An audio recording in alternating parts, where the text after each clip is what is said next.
Moms and Dads, yuk jadi best parent. Bersama obrolan meja makan, happy family, happy love.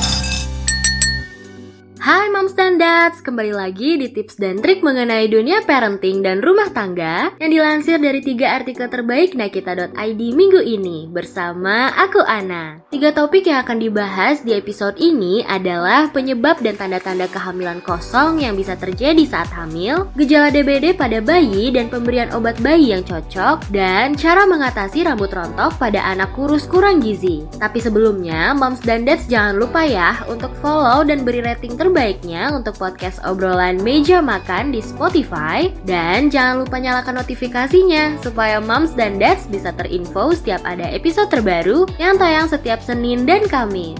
Topik pertama, kehamilan tentu menjadi hal yang sangat membahagiakan untuk pasangan suami dan istri. Sebab hal tersebut merupakan suatu momen yang berharga di mana moms dan dads akan menyambut kehadiran sang buah hati yang telah dinanti. Oleh karena itu, moms harus mempersiapkan segalanya, mulai dari nutrisi, kontrol rutin, dan pengetahuan lainnya tentang kehamilan. Ada beberapa hal tentang kehamilan yang belum terpecahkan hingga saat ini. Salah satunya kehamilan kosong. Moms dan dads, yuk kita kenalan lebih lanjut tentang kehamilan kosong ini. Faktor penyebab kehamilan kosong secara medis belum diketahui sampai saat ini. Namun diduga terjadi karena kelainan kromosom pada sel telur yang sudah dibuahi oleh sperma. Kelainan tersebut bisa saja nih terjadi pada sel telur ataupun sperma. Tanda-tanda kehamilan kosong pada awalnya sama dengan kehamilan pada umumnya. Tetapi seiring bertambahnya usia kehamilan dan ternyata tidak berbentuk bayi, itu merupakan tanda-tanda kehamilan kosong ya moms. Akan terjadi penurunan hormon di mana rasa mual perlahan hilang atau bahkan timbul flek, kemudian mulailah timbul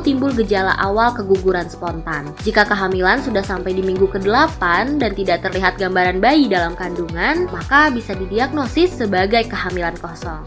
Topik selanjutnya, perawatan selama bayi mengalami DBD perlu disesuaikan. DBD yang tidak ditangani dengan tepat akan membuat semakin parah dan bahkan dapat membuat gejalanya semakin menjadi-jadi. Hal yang terpenting adalah si kecil mendapatkan waktu istirahat yang cukup. Dilansir dari CDC, bayi dan ibu hamil rentan mengalami DBD dengan gejala yang parah dibandingkan pada orang umumnya. Gejala yang umumnya terjadi pada si kecil saat mengalami DBD antara lain meningkatnya suhu tubuh bahkan hingga 40 derajat Celcius, rewel, nyeri sendi dan tulang, sakit kepala, ruam kulit, pendarahan kecil di gusi atau hidung, memar, mual muntah, bahkan disertai darah. Pemberian ibuprofen atau aspirin sebaiknya dihindari untuk si kecil ya moms. Pemberian tersebut dapat meningkatkan resiko pendarahan pada anak. Moms juga perlu tahu nih cara merawat anak yang sedang mengalami DBD, seperti bisa memakaikan baju yang nyaman agar si kecil tidur nyenyak, memberikan ASI bagi penderita di bawah 6 bulan, dan air bagi yang berusia di atas 6 bulan. Jangan lupa untuk memberikan makanan yang lembut dan mudah dicerna ya moms dan dads.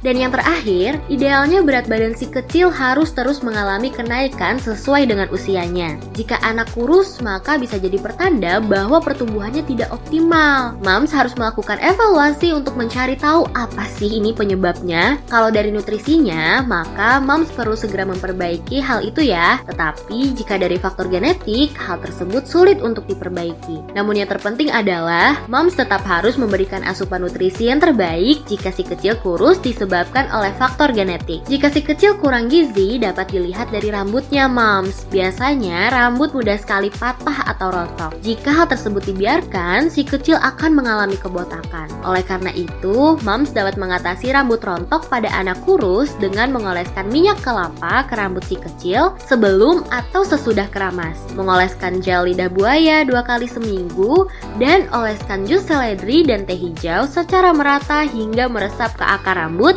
lalu setelahnya dibilas. Nah, sekian episode Dunia Parenting kali ini. Tungguin tips dan trik selanjutnya ya. Jangan lupa juga follow Instagram kami di @nakita.id dan @medio by KG Media. Sampai jumpa di episode berikutnya, Moms dan Dads.